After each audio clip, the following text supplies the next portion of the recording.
En la arquitectura del siglo XX otros autores han usado también los fractales.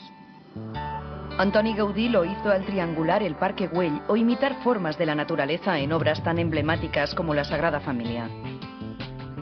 Probablemente eso sí de forma inconsciente. Frank Gehry, artífice del Museo Guggenheim de Bilbao, o Jean Nouvel, diseñador de la Torre Akbar de Barcelona, son otros prestigiosos arquitectos que se han basado en los fractales para crear algunas de sus obras más conocidas. Pero las aplicaciones de este concepto matemático van más allá del diseño de edificios. A través de estas geometrías complejas se pueden reconstruir ciudades con nuevas formas de expresión y paisaje.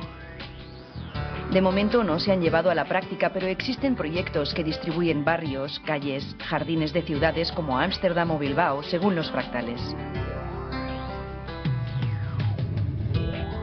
Dicen que la arquitectura es un reflejo de la sociedad.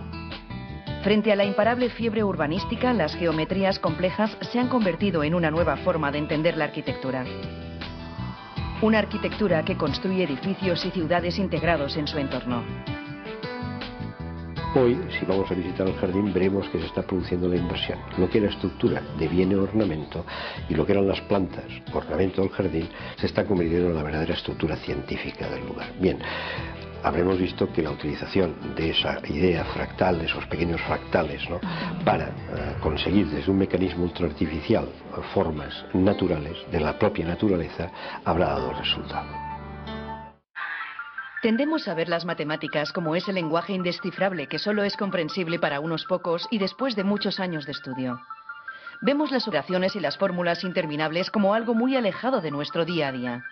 Pero eso no es del todo cierto. Utilizamos modelos matemáticos en todas las ramas del saber humano. Los gráficos y las estadísticas que vemos cada día en los periódicos son un buen ejemplo.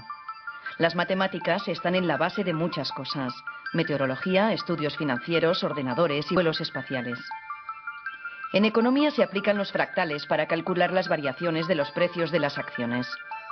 Antes se utilizaba la campana de Gauss, pero la teoría fractal ha resultado ser mucho más eficiente. Es sin duda más sonado lo que dejaron en España que lo que se llevaron. La Rio Tinto Company Limited llegó a Rio Tinto, Huelva, a finales del siglo XIX. Su objetivo, explotar los minerales que la Tierra escupió unos 300 millones de años atrás. Ingenieros y técnicos ingleses se instalaron en aquella tierra inhóspita y mientras se amenizaban las tardes en el Rio Tinto Fútbol Club, convirtieron el lugar en la mayor fuente de cobre del mundo de la época.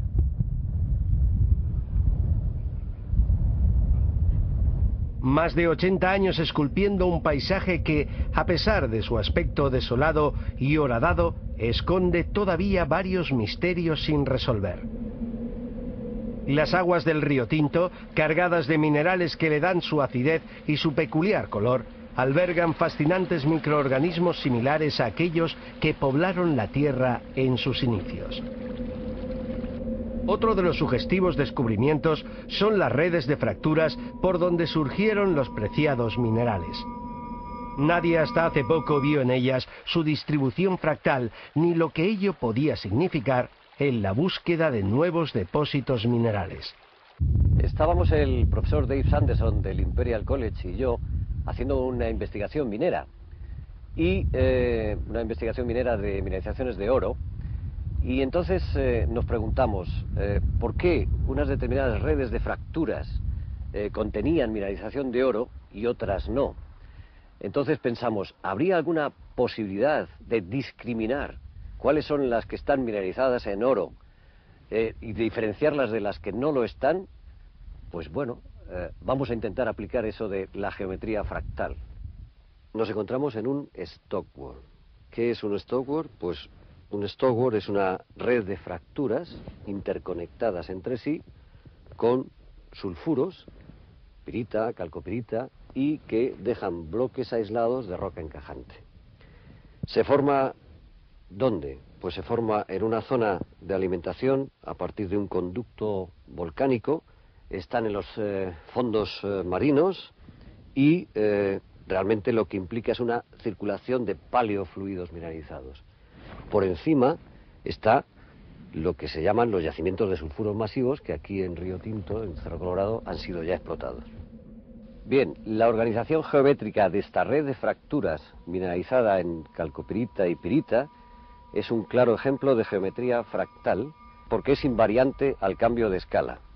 Matemáticamente se puede caracterizar y tiene una dimensión fractal de 1.67 que se conserva a diferentes escalas. A nuestra espalda tenemos nuestra red de fracturas mineralizadas en sulfuros, las fracturas que se formaron hace 250 millones de años, interconectadas, y aquí tenemos en los lodos un análogo natural, y vemos que la geometría es la misma, es decir, las fracturas antiguas siguen una ley fractal de organización y las fracturas, las grietas de desecación en los lodos también siguen ese patrón geométrico fractal. La aplicación de los fractales en geología es inmediata en muchísimos campos.